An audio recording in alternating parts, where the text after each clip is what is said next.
आज की इस क्लास में सभी भक्तों का स्वागत है। अभी हम कीर्तन से स्टार्ट करेंगे। जय राधा माधव कुंज बिहारी, जय राधा माधव कुंज बिहारी,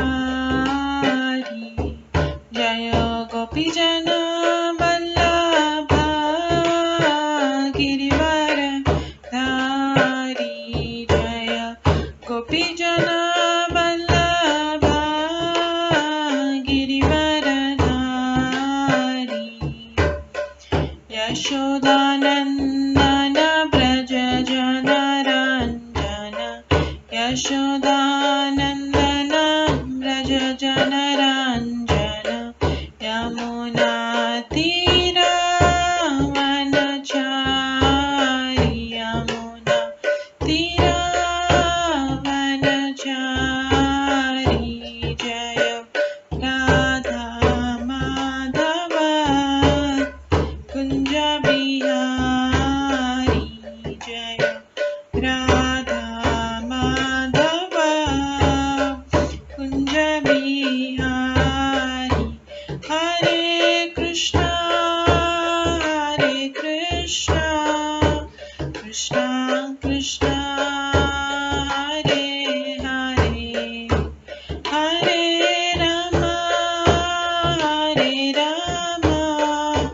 राम राम हरे हरे, हरे कृष्णा कृष्णा कृष्णा हरे हरे, हरे राम राम राम हरे हरे, हरे कृष्णा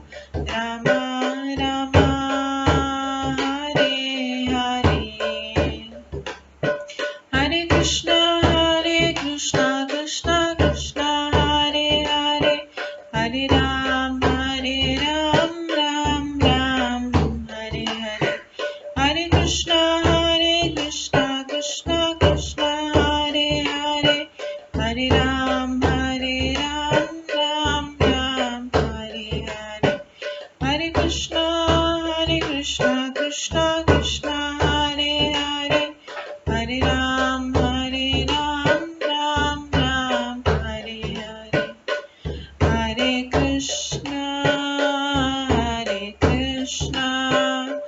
कृष्णा कृष्णा हरे हरे, हरे राम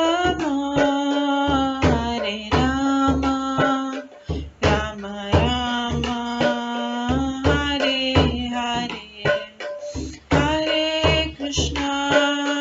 हरे कृष्णा कृष्णा कृष्णा हरे हरे, हरे राम राम राम हरे हरे, जय राधा माधव राधे, जय राधा गोविंद राधे, जय गौरनताय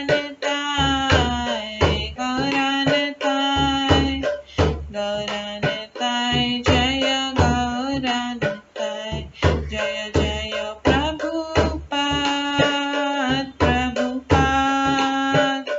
प्रभुपाद जय जय प्रभुपाद, जय जय गुरुदेव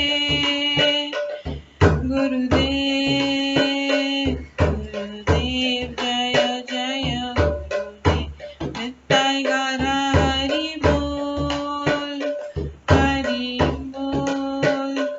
हरि बोल नित्य गौर हरि बोल,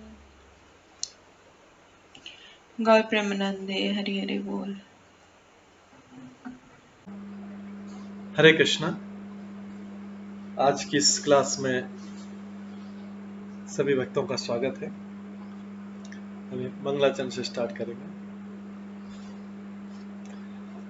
ॐ अज्ञानतिमिरन्धस्य ज्ञानाञ्जनशलाकया चक्षुरुन्मिलितं येन तस्मै श्रीगुरुवे नमः। श्रीचैतन्यमनोभीष्टं स्थापितं येन भूतले स्वयं रूप कदा मह्यं ददाति स्वपदान्तिकम्। वन्देऽहं श्रीगुरो श्रीयुतपदकमलं श्रीगुरुं वैष्णवांश्च श्रीरूपं साग्रजातं सहगण रघुनाथान्वितं तं सजीवं साद्वैतं सावधूतं परिजनसहितं कृष्णचैतन्यदेवं श्रीराधाकृष्णपादान् सहगण ललिता श्रीविशाखान्वितांश्च नमो विष्णुपदाय कृष्णपृष्ठाय भूतले श्रीमते भक्तिवेदान्त स्वामिन्निति नामिने। नमस्ते सरस्वती देवे गौरवाणी प्रचारिणे निर्विशेष शून्यवादी पाश्चात्य देशातारिणे वाञ्छाकल्पतरुभ्यश्च कृपा सिन्धुभ्येव च पतितानां पावनेभ्यो वैष्णवेभ्यो नमो नमः। जय श्री कृष्ण चैतन्य प्रभु नित्यानंद श्री अद्वैत गदाधर शिवासादि गौर भक्तवृंद। हरे कृष्णा कृष्णा कृष्णा हरे हरे, हरे राम राम राम हरे हरे। ओम नमो भगवते वासुदेवाय। ओम नमो भगवते वासुदेवाय। ओम नमो भगवते वासुदेवाय। नारायणं नमस्कृत्य नरं चैव नरोत्तमं देवीं सरस्वतीं व्यासं ततो जयमुदीरयेत्। नष्टप्रायेषु भद्रेषु नित्यं भागवत सेवया भगवते उत्तम श्लोके भक्तिर्भवति नैष्ठिकी। कृष्णाय वासुदेवाय देवकी नंदनाय च नन्दगोपकुमाराय गोविन्दाय नमो नमः। सर्ववेदान्तसारमे श्रीभागवतम् इष्यते तद्रसामृतात् नान्यत्र स्याद्रति क्वचित्। आराध्यो भगवान् ब्रजेश कन्यस्तनधाम वृन्दावन रम्या काचिदुपासना व्रजवधूवर्गेण या कल्पिता। श्रीमद्भागवतं प्रमाणम् अमलं प्रेम कुमार्थमः श्रीचैतन्य महाप्रभुमतम् इदं तत्रादरो न परम्। मूकं करोति वाचालं पङ्गुलङ्घयते गिरिं यत्कृपातमहं वन्दे परमानन्दमाधवम्। हरे कृष्णा।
हरे कृष्णा।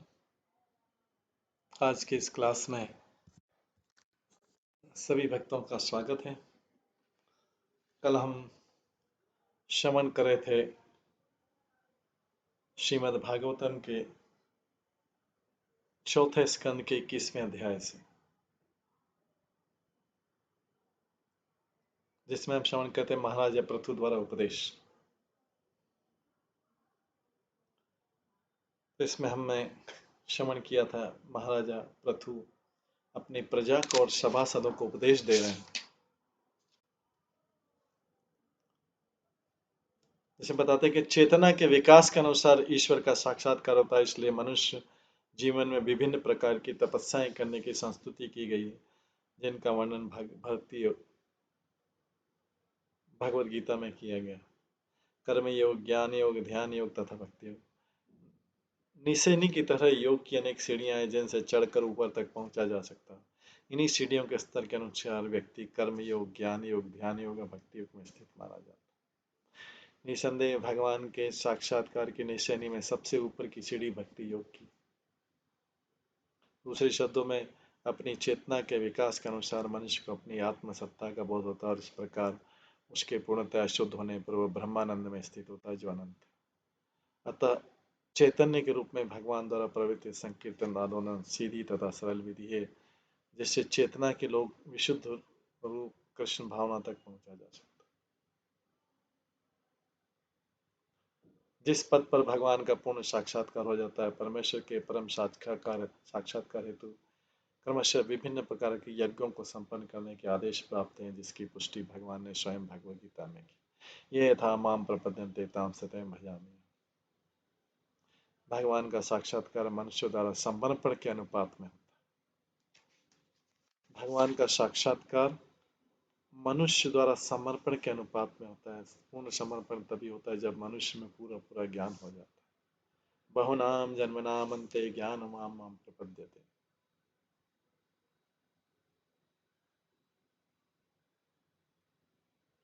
ये हमने कल श्रवण किया था।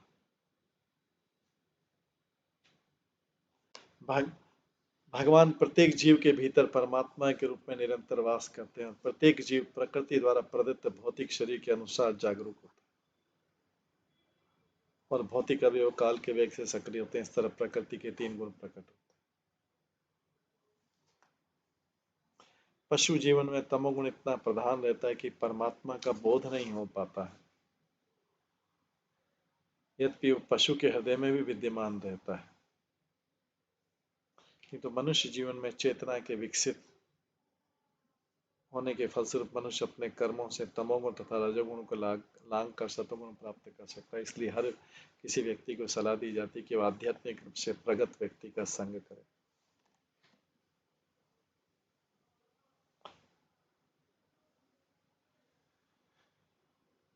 वेदों का आदेश है कि तद्विज्ञानार्थ स गुरुमेवाभिगच्छेत्। जीवन की पूर्णता प्राप्त करने या जीवात्मा की वास्तविक स्वाभाविक स्थिति को समझने के लिए मनुष्य को गुरु के पास जाना चाहिए।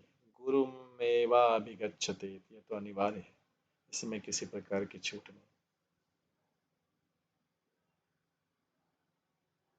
इसका भाव यह है कि मनुष्य को गुरु के पास जाना चाहिए, क्योंकि इस प्रकार की संगति से मनुष्य में भगवान के प्रति चेतना जागृत।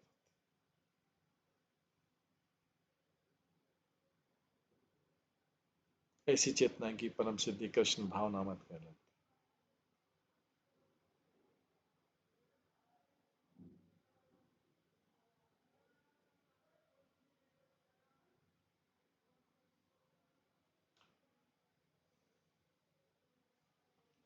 इसे भी कल उन्होंने बताया कि भगवान समस्त, हम श्रवण कर रहे थे, भगवान समस्त यज्ञों के फलों के स्वामी तथा भोक्ता हैं, साथ ही वे परम गुरु भी हैं।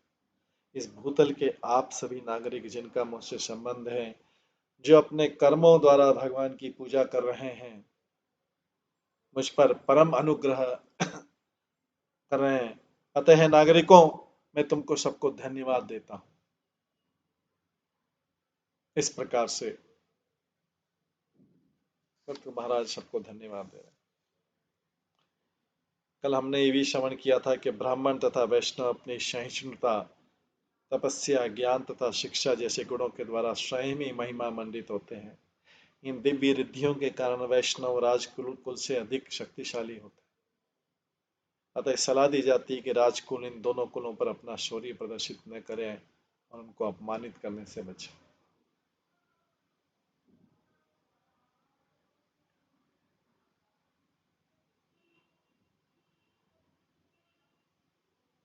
वैष्णव की अत्यंत सरल परिभाषा श्री चैतन्य महाप्रभु ने दी है।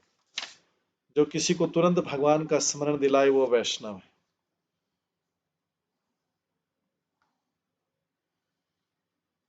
इस श्लोक में वैष्णव तथा ब्राह्मण दोनों का उल्लेख।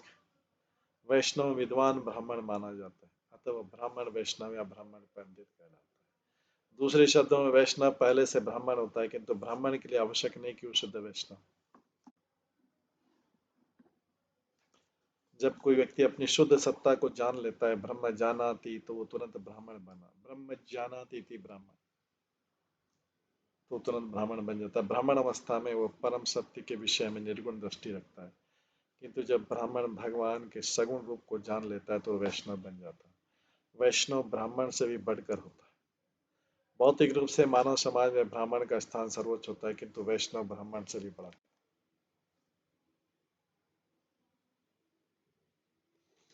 ब्राह्मण तथा वैष्णव दोनों ही आध्यात्मिक दृष्टि से उन्नत होते हैं।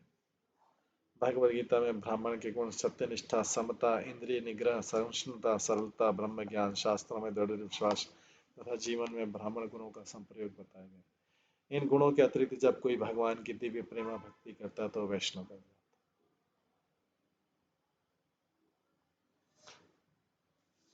पृथु महाराज अपनी भक्ति परायण प्रजा को ब्राह्मण तथा वैष्णव के प्रति अपराध न करने के लिए सचेत करते हैं। उनके चरण कमलों के प्रति किए गए अपराध इतने विनाशकारी होते हैं कि भगवान श्री कृष्ण के परिवार में जन्मे यदुवंशी तक भी उनके चरणों में अपराध करने के कारण विनष्ट हो गए।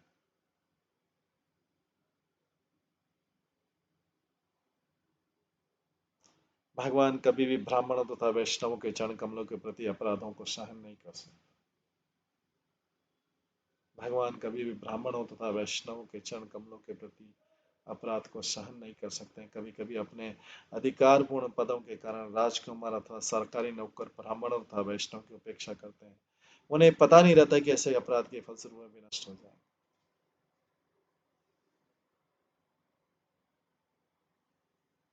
ब्रह्मण्य देवा पुरुष पुरातन नित्यं हरिच नित्यं हरिय चरणाभिवंदन अवाप लक्ष्मीम् अनपायिनीं यशो जगत् पवित्रं च महत्तम अग्रणी। पुरातन, शाश्वत तथा समस्त महापुरुषों में अग्रणी भगवान ने अपनी स्थिर ख्याति के ऐश्वर्य को ब्राह्मणों तथा वैष्णव के चरण कमलों की उपासना के द्वारा प्राप्त किया, जो समग्र ब्रह्मांड को पवित्र करने।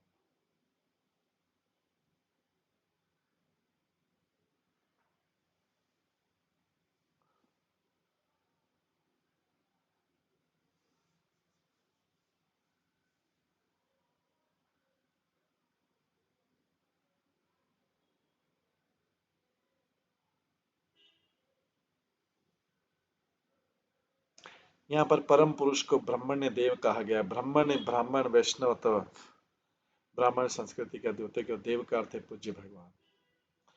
जब तक कोई वैष्णव के दिव्य पद पर या सतगुण पद पर नहीं होता, तब तक वो भगवान को नहीं समझ सकता।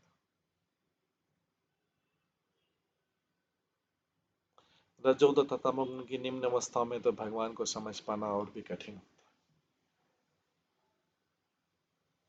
अतः यहाँ पर भगवान को ब्राह्मण तथा वैष्णव संस्कृति वाले व्यक्तियों द्वारा पूज्य अर्च विग्रह बताया गया।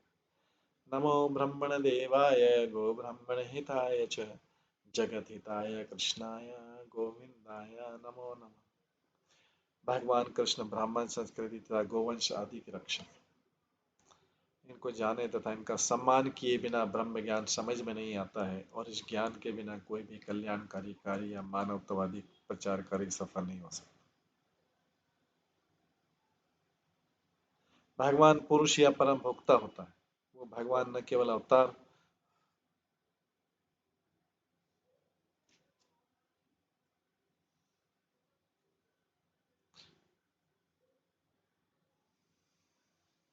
भगवान कृष्ण ब्राह्मण संस्कृति तथा गोवंश आदि के रक्षक है। इनको जाने तथा उनका सम्मान किए बिना ब्रह्म ज्ञान समझ में नहीं आता है, और इस ज्ञान के बिना कोई भी कल्याणकारी कार्य या मानवतावादी प्रचार कार्य सफल नहीं हो सकता।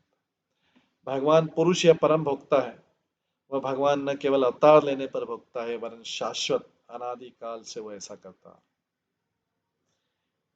यच्चारण भीवनंदात, पृथु महाराज ने कहा, भगवान को यह शाश्वत ख्याति रूपी ऐश्वर्य ब्राह्मणों के चरण कमलों की निरंतर पूजा से मिलता है। भागवत गीता में कहा गया है, भगवान को भौतिक लाभ प्राप्त करने के लिए कुछ भी नहीं करना पड़ता, चूंकि वे निरंतर परिपूर्ण रहते हैं, तो उन्हें किसी चीज की आवश्यकता नहीं होती। यह भी कहा गया जाता है कि उन्होंने यह ऐश्वर्य ब्राह्मणों के चरण कमलों की सेवा करके प्राप्त किया है। यह उनके आदर्श कार्य है। जब श्री कृष्ण द्वारका में थे तो उन्होंने नारद के चरण कमलों पर अपना मस्तक रखकर उनका सम्मान किया था। जब विप्र सुदामा उनके घर आए थे तो उन्होंने सुदामा के चरण धोए थे और अपनी शैया में बिठाया था। भगवान होते हुए भी उन्होंने महाराज युधिष्ठिर तथा कुंती का आदर किया था। भगवान की आदर्श आचरण हम सबको शिक्षा देने के लिए, हमें उनके व्यक्तिगत आचरण से सीखना चाहिए कि किस प्रकार गौों की रक्षा की जाए, किस प्रकार ब्राह्मणों के गुण विकसित किए जाए और ब्राह्मण तथा भक्तों का किस प्रकार आदर किया जाए। श्री कृष्ण ने भगवद गीता में कहा, यदि आचरति श्रेष्ठ तत्तदेव तरोजना, महापुरुष जिस जिस आचरण करता है उसका अनुकरण लोग स्वतः ही करते हैं। भला भगवान से बढ़कर महापुरुष अन्य कौन हो सकता, और किसका आचरण उनसे अधिक आदर्शमय हो सकता।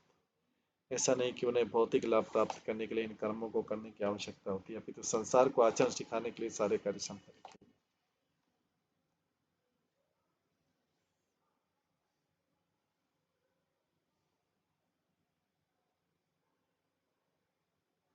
यहाँ पर भगवान को महत्तम अग्नि कहा गया है। इस संसार में महत्तम अर्थात महापुरुष तो ब्रह्मा जी तथा शिव जी हैं, किंतु वे तो उनसे भी ऊपर हैं।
यहाँ पर भगवान को महत्तम अग्रणी कहा गया है। इस संसार में महत्तम अर्थात महापुरुष तो ब्रह्मा तथा शिव जी, किंतु वे उनसे भी ऊपर हैं।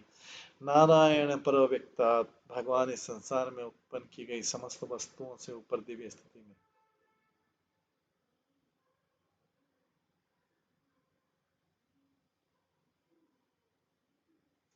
उनका ऐश्वर्य, धन, सौंदर्य, ज्ञान, त्याग तथा ख्याति सभी जगह पवित्र अर्थात सारे संसार को पवित्र करने वाले। हम जितनी उनके विषय में, ऐश्वर्य के विषय में बातें करते हैं, संसार उतना ही अधिक पवित्र होता जाता है। इस संसार में भौतिक व्यक्ति का ऐश्वर्य स्थिर नहीं है। जो आज धनी व कल दरिद्र हो सकता है, जो आज विख्यात है वही कला प्रसिद्ध बन सकता है। भौतिक ऐश्वर्य कभी स्थिर नहीं रहता, किंतु भगवान के छह छह ऐश्वर्य न केवल आध्यात्मिक जगत में वरन इस भौतिक जगत में भी शाश्वत। भगवान कृष्ण का यश स्थिर है। उनके ज्ञान ग्रंथ भगवद गीता का आज भी आदर होता है। भगवान से संबंधित सारी वस्तुएं शाश्वत।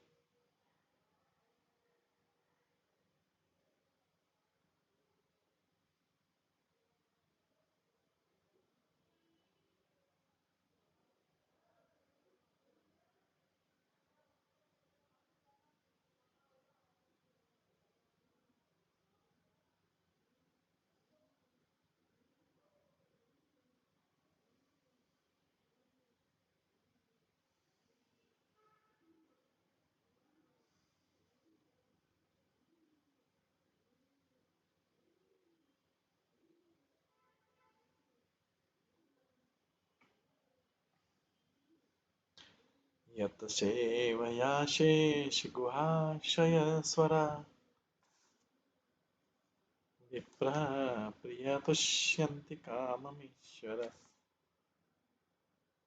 तथैव तद्धा परे विनीते सर्वात्मना ब्रह्मकुलं निषेवता। अनंत काल तक स्वतंत्र रहने वाले,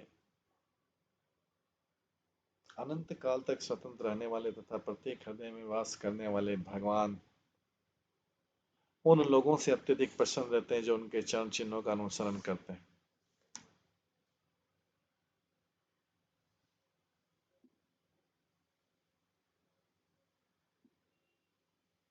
अनंत काल तक स्वतंत्र रहने वाले तथा प्रत्येक हृदय में वास करने वाले भगवान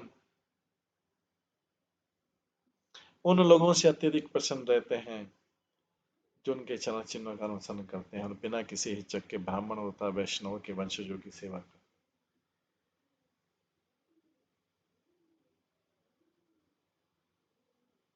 क्योंकि वे सदैव ब्राह्मण तथा वैष्णव को परम प्रिय और सदा ही उनको प्रिय, और ये सदा ही उनको प्रिय।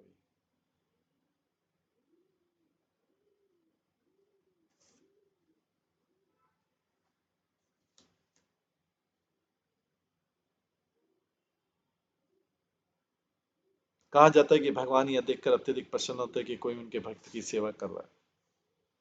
पूर्ण होने के कारण उन्हें किसी की सेवा की आवश्यकता नहीं रहती, लेकिन उसमें तो हमारा हित ये कि हम भगवान की सभी प्रकार से सेवा करें। परम पुरुष के प्रति ऐसा सेवा प्रत्यक्ष रूप से तो नहीं, किंतु ब्राह्मण तथा वैष्णव की सेवा के द्वारा संभव है। श्री नरोत्तम दास ठाकुर का गीत है, छाड़िया वैष्णव सेवा निस्तार पाए के बात। जब तक वैष्णव और ब्राह्मणों की सेवा नहीं की जाती तब तक भवसागर से कोई छुटकारा नहीं। श्री विश्वनाथ चक्रवर्ती ठाकुर का भी कहना है, यस्य प्रसादात भगवत प्रसाद है। गुरु महाराज के इंद्रियों को तुष्ट करके ही भगवान के इंद्रियों को तुष्ट किया जा सकता है। ऐसे आचरण का शास्त्रों में उल्लेख तो है ही, आचार्य भी इसका पालन करते हैं। पृथु महाराज ने अपनी प्रजा को भगवान के आदर्श आचरण का अनुसरण करने तथा इस प्रकार ब्राह्मणों वैष्णव की सेवा में प्रवृत्त होने की सलाह दी।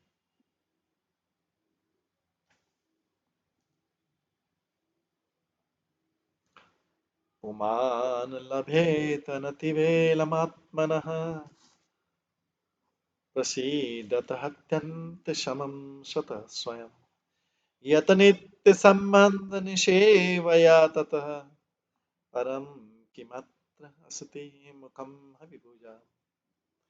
ब्राह्मणों तथा वैष्णवों की नियमित सेवा करते रहने से मनुष्य के हृदय का मेल दूर होता है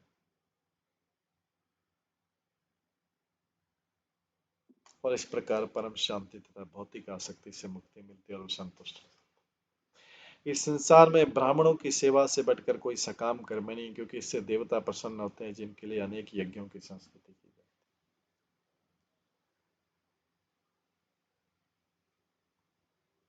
है। तात्पर्य भगवद गीता में कहा गया, प्रसादे सर्व दुखानाम हानिर्स्योपजायते। जब तक आत्मतुष्टि नहीं होती संसार के दुखों से छुटकारा नहीं मिल सकता। अतः आत्मतुष्टि की पूर्णता प्राप्त करने के लिए ब्राह्मण तथा वैष्णव की सेवा करना अनिवार्य। इसलिए श्री नरोत्तम दास ठाकुर कहते हैं, तांदेर चरण से भी भक्त सने बास जन्मे जन्मे है अभिलाष। मैं जन्म जन्मांतर आचार्यों के चरण कमलों की सेवा करना तथा भक्तों की संगति में रहना चाहता हूँ। भक्तों की संगति में रहकर तथा आचार्यों के आदेशों के पालन से ही आध्यात्मिक वातावरण बनाए रखा सकता है। गुरु ही सर्वोत्तम ब्राह्मण है। इस कलयुग में ब्राह्मण कुल की सेवा कर पाना अत्यंत दुष्कर है। वराह पुराण के अनुसार सबसे बड़ी कठिनाई है कि कलयुग का लाभ उठाकर असुरों ने ब्राह्मण के कुल में जन्म लिया। राक्षसा कलिमाश्रित जायन्ते ब्रह्म योनिषु। दूसरे शब्द में युग में शास्त्रों तथा लोगों की अविद्याओं का लाभ उठाते हुए तथाकथित ब्राह्मण तथा गोस्वामी वंश अनुगत अधिकार से अपने को ब्राह्मण तथा वैष्णव बताते हैं। ऐसे झूठे ब्राह्मण कुलों की सेवा करने से कोई लाभ नहीं हो सकता। अतः मनुष्य को चाहिए कि वे प्रामाणिक गुरु तथा उसके संगियों का आश्रय ग्रहण करे, उनकी सेवा करे, क्योंकि इससे नव दीक्षित को पूर्ण संतोष प्राप्त होगा। श्री विश्वनाथ चक्रवर्ती ठाकुर ने भगवद गीता के श्लोक व्यवसायिक आत्मिका बुद्धि एक एक नंदन की व्याख्या में इसका स्पष्ट उल्लेख किया। श्री मनोरत्तम दास ठाकुर द्वारा बताए गए भक्ति योग के विधि विधानों का पालन करते मनुष्य मुक्ति के दिव्य पद को शीघ्र प्राप्त हो सकता है, जैसा कि श्लोक में बताया गया। अत्यंत शमम अनाति बेलम शब्द का विशिष्ट प्रयोग सार्थक है, क्योंकि ब्राह्मण तथा वैष्णव की सेवा करने मात्र से ही मुक्ति मिल सकती, कठिन तपस्या करने की कोई आवश्यकता नहीं रहती। इसका प्रत्यक्ष प्रमाण नारद मुनि स्वयं अपने पूर्व जन्म में वे दासी के पुत्र थे, किंतु उन्हें उन्नत ब्राह्मणों तथा वैष्णव की सेवा करने का अवसर प्राप्त हुआ, जिससे अगले जन्म में वे न केवल मुक्त हो सके वरन संपूर्ण विश्व परंपरा में वे परम गुरु के रूप में प्रसिद्ध हो सके। अतः वैदिक विधि में प्रथा के रूप में ऐसा स्तुति की जाती है कि किसी वैदिक अनुष्ठान को संपन्न करने के बाद ब्राह्मणों को भोजन कराया जाए।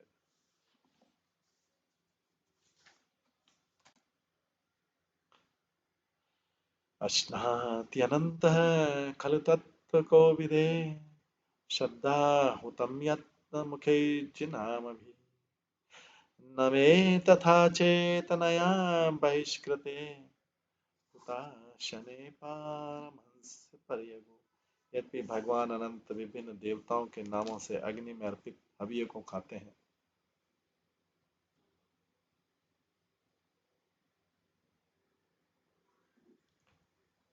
यद्यपि भगवान अनंत विभिन्न देवताओं के नामों से अग्नि में अर्पित हवियों को खाते हैं, किंतु वे अग्नि के माध्यम से खाने में उतनी रुचि नहीं दिखाते जितना कि विद्वान साधुओं तथा भक्तों के मुख से भेंट को स्वीकार करने में, क्योंकि तब उन्हें भक्तों की संगति त्यागनी नहीं होती।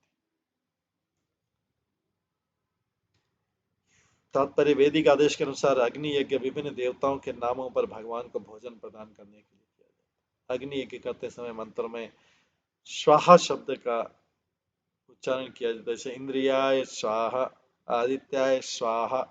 ये मंत्र इंद्र, आदित्य जैसे विभिन्न देवों के नाम पर भगवान को प्रसन्न को करने के लिए उच्चारित किए जाते हैं।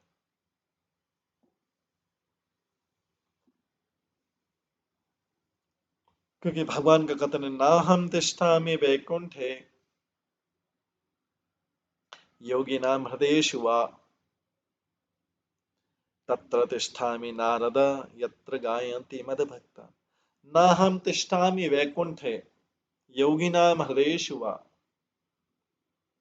तत्र तिष्ठामि नारद यत्र गायन्ति मद्भक्ता। न मैं वैकुंठ में हूँ, नहीं योगियों के हृदय में, मैं वहां रहता हूँ जहाँ मेरे भक्त मेरी लीलाओं की महिमा का गान करते हैं। यह समझना चाहिए कि भगवान अपने भक्तों का साथ नहीं छोड़ते।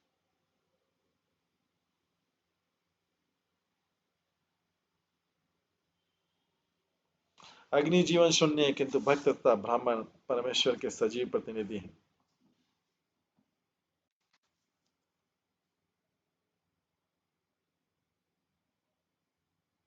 अग्नि जीव शून्य है, किंतु भक्त तथा ब्राह्मण परमेश्वर के सजीव प्रतिनिधि।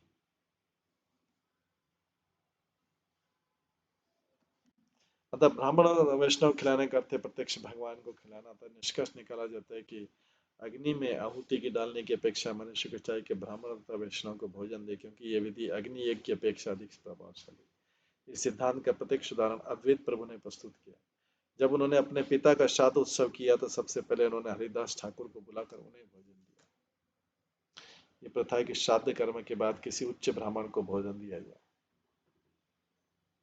किंतु अद्वैत प्रभु ने सबसे पहले हरिदास ठाकुर को भोजन दिया, जिसका जन्म एक मुसलमान परिवार में हुआ था। अतः हरिदास ठाकुर ने अद्वैत प्रभु से पूछा कि वैसा कार्य क्यों कर रहे हैं जिससे ब्राह्मण समाज में उनकी स्थिति बिगड़ जाए। अद्वैत प्रभु ने उत्तर दिया, हरिदास ठाकुर को भोजन देकर वे लाखों उच्च कोटि के ब्राह्मणों को भोजन दे।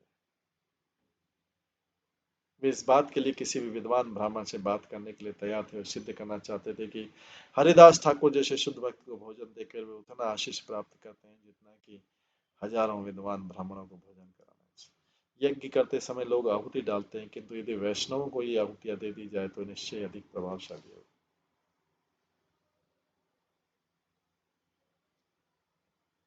यत् ब्रह्म नित्यं विरजं सनातनं श्रद्धा तपः मंगलमौन संयमे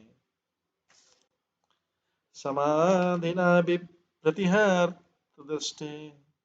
यत्र इदम् आदर्शे भाषते। ब्राह्मण संस्कृति में ब्राह्मणों का दिव्य स्थान शाश्वत रूप से बनाए रखा जाता है, क्योंकि वेदों के आदेशों को श्रद्धा, तप, शास्त्रीय निर्णय, मन तथा इंद्रिय निग्रह एवं ध्यान के साथ स्वीकार किया जाता है। इस प्रकार जीवन का वास्तविक लक्ष्य ठीक उसी तरह से प्रकाशमान होता है जिस प्रकार स्वच्छ दर्पण में किसी का मुंह भली भांति प्रतिबिंबित। तात्पर्य पिछले श्लोक में बताया गया कि एक जीवित ब्राह्मण को खिलाना अग्नि में आहुति डालने से अधिक प्रभावकारी। अब इस श्लोक में स्पष्ट वर्णन किया गया कि ब्राह्मण तत्व क्या है, ब्राह्मण तो क्या, ब्राह्मण कौन है। इस कलयुग में इस तथ्य का लाभ उठाया जा रहा है कि ब्राह्मण भोजन कराना यज्ञों के करने से श्रेष्ठ करें, और इस तरह ऐसे लोग स्वयं को ब्राह्मण भोजन के अधिकारी बताने लगे जो ब्राह्मणों के परिवार में उत्पन्न हुए किंतु उनमें ब्राह्मणों के एक गुण भी नहीं। ऐसे व्यक्तियों तथा असली ब्राह्मणों में अंतर करने के उद्देश्य से महाराजा पृथु ब्राह्मण तथा ब्राह्मण संस्कृति का यथार्थ वर्णन करा।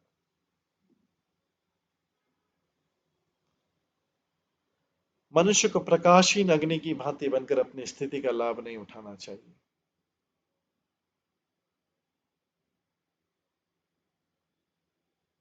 जैसा कि भगवत गीता में कहा गया, वेदेश्च सर्वे अहम है वेद्य।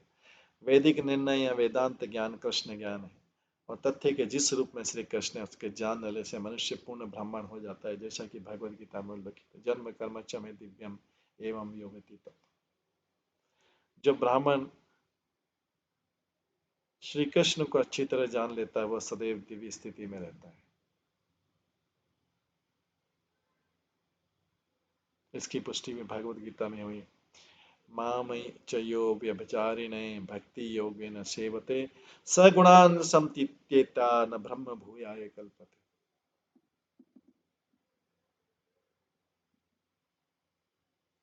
जो पूर्ण रूप से मेरे अनन्य भक्ति योग के परायण है और किसी स्थिति में उससे दिखता नहीं, वो अविलंब त्रिगुणमयी माया का उल्लंघन करके ब्रह्मभूत हो जाता है।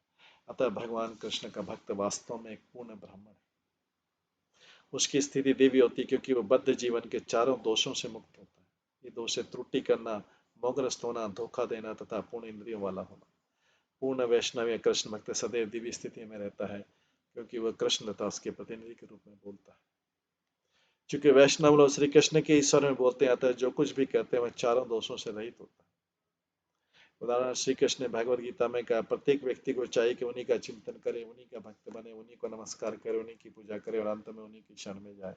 ये भक्ति कर्म दिव्य और चारों दोषों से रहते हैं। अतः जो भी भगवान कृष्ण का एक निष्ठ भक्त है और इस संप्रदाय का प्रचार श्री कृष्ण के आदेशों के अनुसार करता है, निर्जम होता है।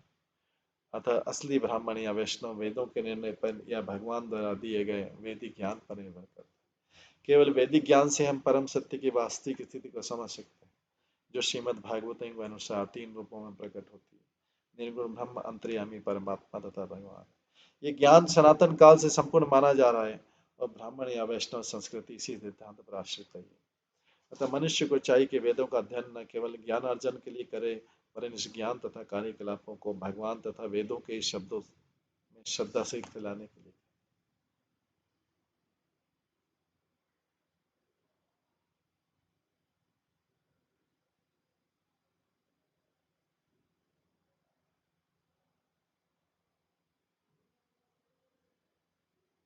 इस श्लोक का मंगल या शुद्ध शब्द अत्यंत महत्वपूर्ण है। श्रीधर स्वामी ने उदाहरण दिया है कि जो उत्तम करता है उसे करना, और जो उत्तम न हो उसका त्याग करना है मंगल या शुभ। उत्तम कार्य करने का अर्थ है जो कुछ भी भक्ति की करने के अनुकूल उसे स्वीकार करना चाहिए, और उसके त्यागने का अर्थ है भक्ति प्रक्रिया में जो प्रतिकूल उसे अस्वीकार करना चाहिए। हम अपने कृष्ण भावनामत आंदोलन में इस सिद्धांत को स्वीकार करते हुए चार निषिद्धों अवैध विषयी जीवन, मादक द्रव्य सेवन, दूध, कीड़ा तथा मांसाहार का बहिष्कार करते हैं। प्रतिदिन कम से कम 16 बार हरे कृष्ण महामंत्र का जाप और 3 बार गायत्री मंत्र का जाप करते हुए ध्यान में लगे। इस प्रकार मनुष्य ब्राह्मण संस्कृति और आध्यात्मिक शक्ति को अखंडित बनाए रख सकता है। यदि कोई भक्ति के नियमों को दृढ़ता से पालन करते हुए 24 घंटे तक हरे कृष्ण महामंत्र का जाप करता है तो वह आध्यात्मिक जीवन में अग्रसर होकर अंततः भगवान के साक्षात दर्शन करने के लिए पूर्ण रूप से योग्य हो जाता है। क्योंकि वैदिक ज्ञान के अध्ययन करने या जानने का एकमात्र उद्देश्य, परम उद्देश्य श्री कृष्ण को प्राप्त करना आता है, जो प्रारंभ से उपयुक्त विधि से वैदिक नियमों का पालन करता है वो परम सत्य भगवान श्री कृष्ण के संपूर्ण स्वरूप को उसी प्रकार सुस्पष्ट रूप से देख सकता है जिस प्रकार स्वच्छ दर्पण में प्रतिबिंबित अपने मुख को देखा। अतः निष्कर्ष निकला कि कोई ब्राह्मण इसलिए ब्राह्मण नहीं बन जाता कि वो जीवात्मा या ब्राह्मण कुल में उत्पन्न। अभी तो उसमें शास्त्रों में निर्दिष्ट समस्त गुण होने चाहिए और उसे अपने जीवन में ब्राह्मण नियमों का अभ्यास करना चाहिए। इस प्रकार वो अंततः पूर्ण रूप से कृष्ण भक्त बन जाता है और ये समझ सकता है कि कृष्ण क्या है।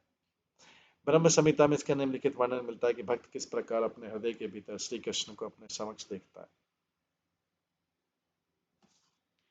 प्रेमाञ्जनछुरित भक्ति विलोचनैना सन्तः सदैव हृदयेषु विलोकयन्ति यं श्यामसुन्दरम् अचिन्त्य गुणस्वरूपं गोविन्दमादिपुरुषं तमहं भजामि। श्री कृष्ण का शुद्ध प्रेम विकसित होने से भक्त श्याम सुंदर भगवान का अपने हृदय में निरंतर दर्शन करता है। ब्राह्मण संस्कृति की यही परिपूर्ण अवस्था है।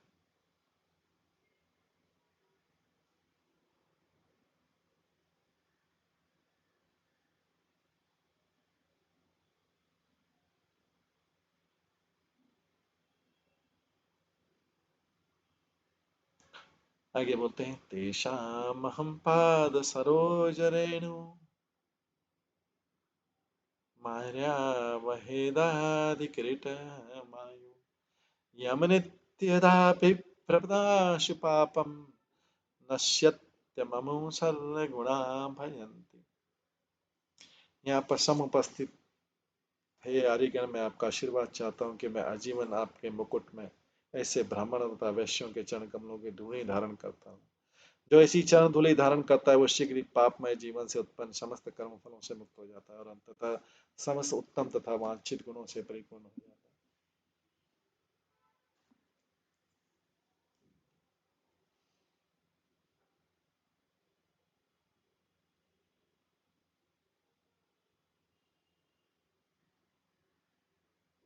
तात्पर्य कहा जाता है कि भगवान पर जिसकी अटूट श्रद्धा होती है, अर्थात जो भगवान के शुद्ध भक्ति या वैष्णव में अटल श्रद्धा रखता है, उसमें देवताओं के सारे गुण आ जाते हैं। यस्यास्ति भक्तिर्भगवत किंचना सर्वे गुणैस्तत्र क्षमा सतेज। प्रहलाद महाराज ने भी कहा है कि नेशाम अतिस्वावदरुक्रमांग, जब तक विशुद्ध वैष्णव के चरण कमलों की विरेणु को मस्तक पर धारण नहीं किया जाता तब तक भगवान का ज्ञान नहीं, और जब तक भगवान का ज्ञान नहीं हो पाता ये जीवन अधूरा है। ऐसा महापुरुष बिरला ही है जिसने भगवान को पूरी तरह जान लेने के बाद तथा अनेकानेक जीवनों तक कठिन तपस्या करने के बाद अपने को उनमें पूर्णतः समर्पित कर दिया। राजा के सिर पर मुकुट भारी होता है यदि राजा ब्राह्मण तथा वैष्णव के चरण कमलों की धूलि को उस पर धारण नहीं करता। राजा का मुकुट भार होता है यदि वो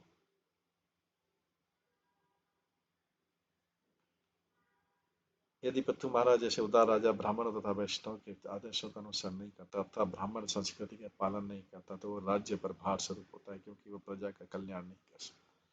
महाराजा पृथु आदर्श शासक के उत्तम उदाहरण। गुणायनम शील धनम कृतज्ञम वृद्धाश्रयं संवरणते अनुसंपर प्रसीदतां ब्रह्मकुलं गवां च जनार्दनासानुचरस्य मह्यम्। जो कोई भी ब्राह्मणत्व के गुणों को अर्थात सदाचार, कृतज्ञता तथा अनुभवी लोगों को आश्रय प्राप्त कर लेता है, जो कोई भी ब्राह्मणत्व के गुणों अर्थात सदाचार, कृतज्ञता तथा अनुभवी लोगों का आश्रय प्राप्त कर लेता है, उसे संसार का सारा ऐश्वर्य प्राप्त हो जाता है। अतः मेरी इच्छा है कि भगवान अपने पार्षद सहित ब्राह्मण कुल गौओं तथा मुझ पर प्रसन्न रहे। तात्पर्य भगवान की पूजा नमो ब्राह्मण देवाय गौ ब्राह्मण हिताय च स्तुति से की जाती है। इस प्रकार से स्पष्ट है कि भगवान ब्राह्मणों तथा ब्राह्मण संस्कृति के साथ ही गौओं का सम्मान एवं परिपालन करते हैं। दूसरे शब्दों में जहाँ कहीं भी ब्राह्मण तथा ब्राह्मण संस्कृति होगी वहाँ गौएं तथा उनका संरक्षण। जिस समाज या संस्कृति में ब्राह्मण या ब्राह्मण संस्कृति नहीं होती वहाँ गौओं को सामान्य पशु समझकर मानव सभ्य का त्याग कर उनका वध कर दिया जाता है। पृथु महाराज द्वारा गवाम शब्द का एक विशेष उल्लेख महत्वपूर्ण है, क्योंकि भगवान सदा से गौओं एवं भक्तों के साथ संबंधित रहते हैं। चित्रों में भगवान कृष्ण को सदैव गायों तथा ग्वाल बाल एवं गोपियों के साथ दिखाया जाता है। भगवान कृष्ण अकेले नहीं रह सकते, अतः पृथु महाराज ने सानुचर शब्द का प्रयोग किया जो इसका सूचक है कि वे सदा अपने अनुयायियों तथा भक्तों के साथ रहते। भक्त में देवताओं के सारे सद्गुण आ जाते हैं। वह गुण गयनम अर्थात समस्त सद्गुणों का आगार होता है। उसकी एकमात्र संपत्ति सदाचरण है और वो कृतज्ञ होता है। ब्राह्मण तथा वैष्णव का एक गुण भगवत कृपा के लिए कृतज्ञता। प्रत्येक व्यक्ति को भगवान का कृतज्ञ होना चाहिए कि वे समस्त जीवात्माओं का पालन करते हैं, उनकी समस्त आवश्यकताओं की पूरी करते हैं। जैसा कि वेदों में कहा गया, एक और बहुनाम यो विद्यार्थी कामान, परमेश्वर जीवात्मा की सारी आवश्यकताएं पूरी करता है। या तो जीवात्मा भगवान के प्रति कृतज्ञ निश्चय सद्गुणों से।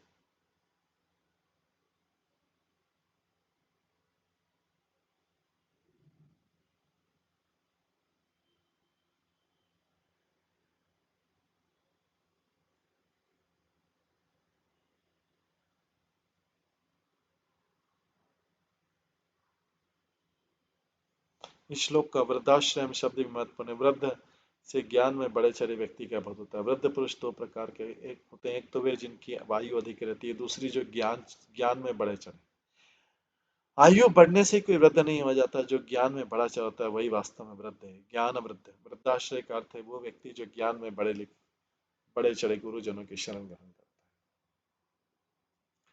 है। वो सारे ऐश्वर्य से समन्वित होता है। ऐसा व्यक्ति ही ब्राह्मण या वैष्णव होता है। अतः पृथु महाराज भगवान के पार्षद भक्तों, वैष्णवों, ब्राह्मणों तथा गौं सहित भगवान के आशीर्वादों तथा कृपा की याचना करें।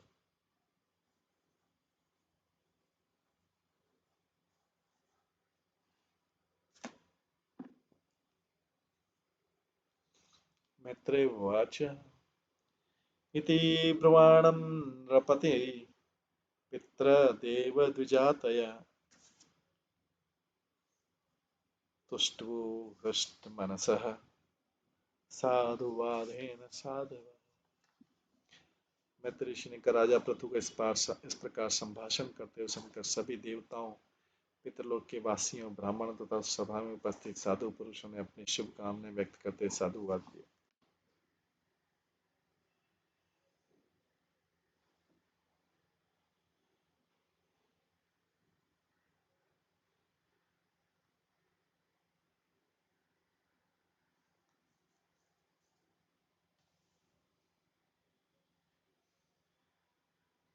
तत्र जब कोई व्यक्ति किसी सभा में बहुत अच्छा भाषण देता है तो श्रोता लोग साधु साधु कहकर शुभकामनाएं व्यक्त करते हैं। यही साधुवाद है। उस सभा में जितने साधु पुरुष, पितर तथा देवता सब उपस्थित थे और जिन्होंने पृथु महाराज को बोलते सुना, उन्होंने साधु साधु शब्दों से अपनी शुभकामना व्यक्त। उन सबों ने पृथु महाराज के संदेश को अंगीकार किया और वे अत्यधिक प्रसन्न। पुत्रेण जयते लोकान इति सत्यवती श्रुति, ब्रह्मदंड हतः पाप यतवेन अति अतरत्तम। उन सबों ने घोषित कर दिया कि वेदों का निर्णय पूरा हुआ कि पुत्र के कर्म से मनुष्य स्वर्ग लोकों को जीत सकता है, क्योंकि ब्राह्मणों के शाप से मारा गया अत्यंत पापी वेन अब अपने पुत्र महाराज पृथु के द्वारा नारकीय जीवन के गहन अंधकार से उबारा गया।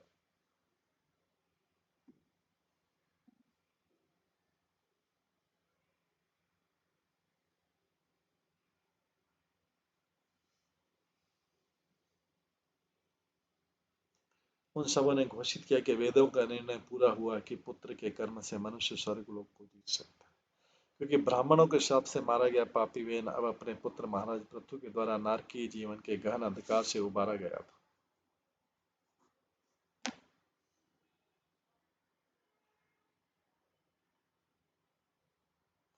वैदिक उल्लेख के अनुसार पूत नामक एक नारकीय ग्रह है और जो इस ग्रह से किसी व्यक्ति को उबारता है वो पुत्र कहलाता है। विवाह का उद्देश्य ऐसे पुत्र उत्पन्न करना है जो अपने पिता का, चाहे वो पूत नरक में क्यों नहीं गिरा, उद्धार कर सके। महाराजा पृथु का पिता अत्यंत पापी व्यक्ति था,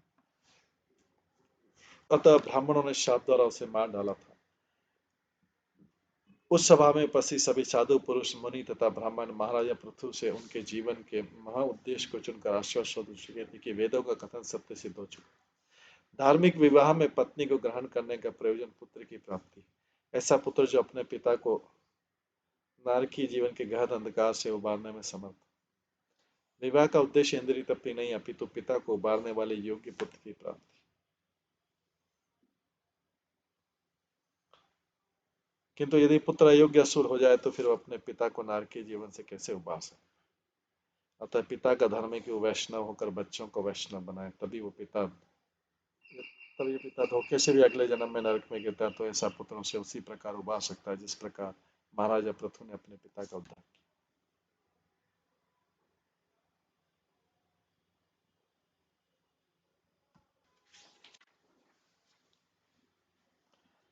हिरण्यकशिपु च अपि भगवत् निंदया तमः विविक्षु अत्यगात सुनो प्रहलादस्य न भावतः। इस प्रकार हिरण्यकश्यप अपने पाप कर्मों से भगवान की सत्ता का उल्लंघन करता हुआ नारकीय जीवन की गहनतम क्षेत्र में प्रविष्ट हुआ, किंतु अपने महान पुत्र प्रहलाद महाराज की कृपा से उसका भी उद्धार हो सका और वह भगवान के धाम वापस चला गया। तात्पर्य, जब प्रहलाद महाराज को उनकी भक्ति तथा सहिष्णुता के कारण नरसिंहदेव ने वर दिया, तो उन्होंने भगवान के एक भी वर को यह सोचकर स्वीकार नहीं किया कि ऐसा करना एक निष्ठावान भक्त को शोभा नहीं देता। अच्छा पुरस्कार पाने के लालच से भगवान की सेवा किए जाने को प्रहलाद महाराज ने व्यापारिक सौदा मानते हुए तिरस्कृत किया। चूंकि प्रहलाद महाराज वैष्णव थे, अतः उन्होंने अपने लिए कोई वरदान न मांगकर अपने पिता के प्रति वत्सलता प्रकट की। यद्यपि उनके पिता ने उन्हें यातनाएं दी थी और यदि भगवान ने उनका वध न कर दिया होता तो उसके द्वारा स्वयं मारे गए होते, किंतु तो भी प्रहलाद महाराज ने उसके लिए भगवान से क्षमा मांगी। भगवान ने उनकी अभिलाषा स्वीकार करके हिरण्यकशिपु को नारकीय जीवन के गहनतम अंधकार से उबारा, जिससे वह अपने पुत्र की कृपा से भगवान के धाम वापस जा सके। प्रहलाद महाराज ऐसे वैष्णव के सर्वोत्तम उदाहरण है जो संसार में नारकीय जीवन बिताने वाले पापी पुरुषों के प्रति अत्यंत दयालु रहते हैं। इसलिए कृष्ण पर दुखी कृपाम विदु के नाम से जाने जाते हैं। भगवान के सभी शुद्ध भक्त प्रहलाद महाराज के समान इस संसार में पापी लोगों को उबारने के दया से परिपूर्ण होकर आते हैं।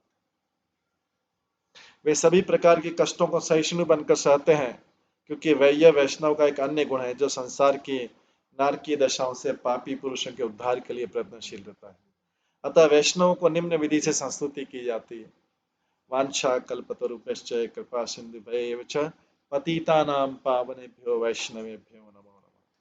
वैष्णव का मुख्य कार्य पतित आत्मा का उद्धार करना।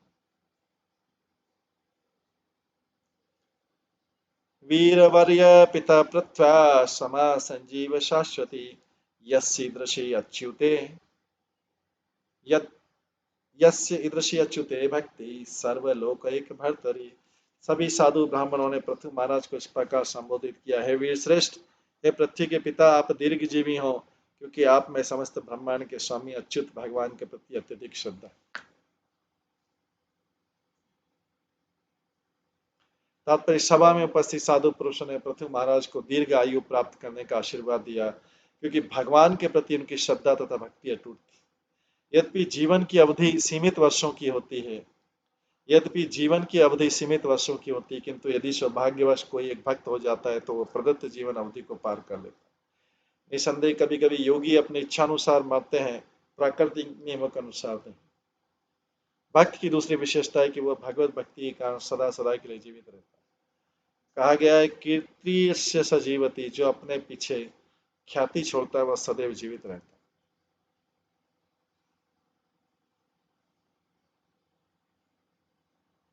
विशेष रूप से भगवान का भक्त तो निश्चित रूप से सदैव जीवित रहता है। जब भगवान चैतन्य महाप्रभु रामानंद राय से वार्तालाप कर रहे थे, तो चैतन्य महाप्रभु ने पूछा, सबसे बड़ा यश क्या है? रामानंद राय का उत्तर दिया था, जो महान भक्त के रूप में ख्याति प्राप्त है उसी की सर्वाधिक ख्याति, उसी का सबसे बड़ा यश। क्योंकि भक्त न केवल वैकुंठ में ही सदैव वास करता है, किंतु संसार में भी अपनी ख्याति से सदा जीवित रहता है। इस प्रकार से पृथु महाराज ये उपदेश दे रहे हैं। अहो वयम ही अद्य पवित्र कीर्ते त्वया एव नाथेन मुकुन्द नाथ, ये उत्तम श्लोक तमस्य विष्णु ब्रह्मणि देवसी कथां व्यनक्ति। श्रोताओं ने आगे कहा है राजा पृथु, इसके बाद श्रोता लोग जो है, जो सुन रहे थे सभासद, वो ये सब जो है पृथु महाराज की प्रशंसा कर रहे, वो उनको आशीर्वाद दे रहे हैं। श्रोताओं ने कहा, राजा पृथु, आपकी कीर्ति परम शुद्ध है, क्योंकि आप ब्राह्मणों के स्वामी भगवान की महिमा का उपदेश दे रहे हैं।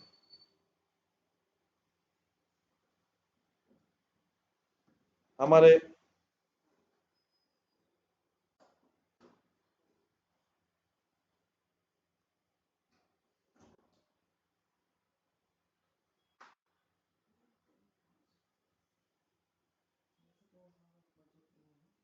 हमारे बड़े भाग हैं कि हमने आपको स्वामी के रूप में प्राप्त किया, जिससे हम अपने आप को भगवान के प्रत्यक्ष आश्रम में समझ।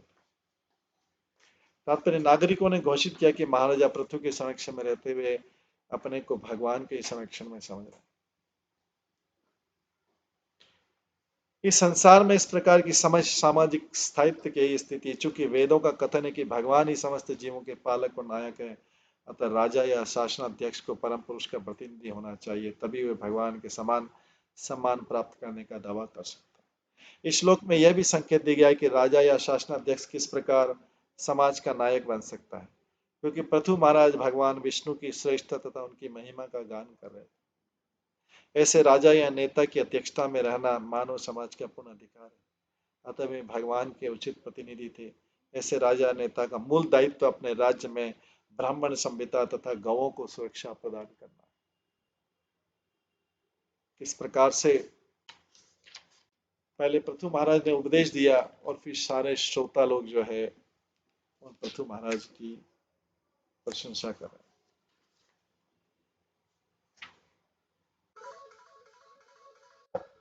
इस प्रकार से हम देखते हैं कि महाराजा पृथु जो अभी जिनकी शासन काल में रुचि खत्म हो गई है, वे अभी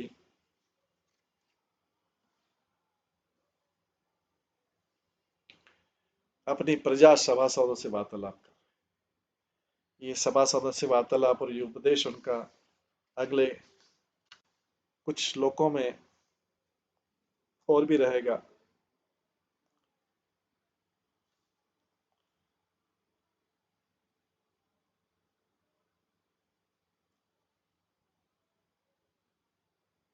नागरिक कहते हैं, नाति अध्यतम इदम नाथ तवा जीव्य अनुशासनम प्रजानुराग महताम प्रकृति करनात्मनम। हे नाथ, अपनी प्रजा पर शासन करना तो आपका वृत्तिपरक धर्म है। ये आप जैसे महापुरुष के लिए कोई आश्चर्यजनक कार्य नहीं है, क्योंकि आप अत्यंत दयालु हैं और प्रजा के हितों के प्रति अत्यंत प्रेम रखते हैं। यही आपके चरित्र की महानता है। ये 50वें श्लोक में। 51वें श्लोक में है, अद्य न तमसः पार तया उपसादितः प्रभो ब्राह्म्यताम नष्ट दृष्टि नाम कर्म भी देव संगीते। नागरिकों ने आगे कहा, आज आपने हमारी आंखें खोल दी है और हमें बता दिया कि इस अंधकार के सागर को किस प्रकार पार करना किया जाना चाहिए। अपने पूर्व कर्मों तथा देवी अवस्था के कारण हम सकाम कर्मों के जाल में फंसे हुए हैं और हमारा जीवन लक्ष्य ओझल हो चुका है, जिसके कारण हम इस ब्रह्मांड में भटक रहे हैं।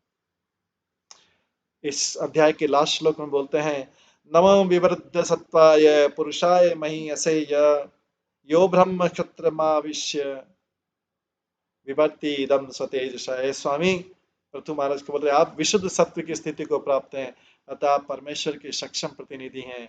आप अपने तेज से ही महिमावान हैं और इस तरह ब्राह्मण संस्कृति को पुनर्स्थापित करते हुए सारे संसार का पालन करते हुए तथा अपने क्षात्र धर्म का निर्वाह करते हुए प्रत्येक व्यक्ति की रक्षा करते हैं। इस प्रकार से पृथु महाराज का उपदेश और उसके बाद उनके सभासद और प्रजा द्वारा उनका जो है सम्मान या प्रशंसा होती है। इस प्रकार से महाराजा पृथु द्वारा ये उपदेश समाप्त होता है। इसके पश्चात जो है हम कल की क्लास में श्रवण करेंगे चारों कुमारों से पृथ्वी महाराज की भेंट। चारों कुमारों से पृथ्वी महाराज की भेंट होती, ये हम कल की क्लास में श्रवण करेंगे। आज की क्लास कहीं पे विराम देते हैं। सभी भक्तों का बहुत बहुत धन्यवाद। सभी भक्तों के लिए एक बार हरे कृष्ण महामंत्र का जप करते हैं। हरे कृष्णा कृष्णा कृष्णा हरे हरे, हरे राम राम राम। श्रीमद् भागवतम महापुराण की जय। शील प्रभुपाद की जय। सभी भक्त गणों की जय।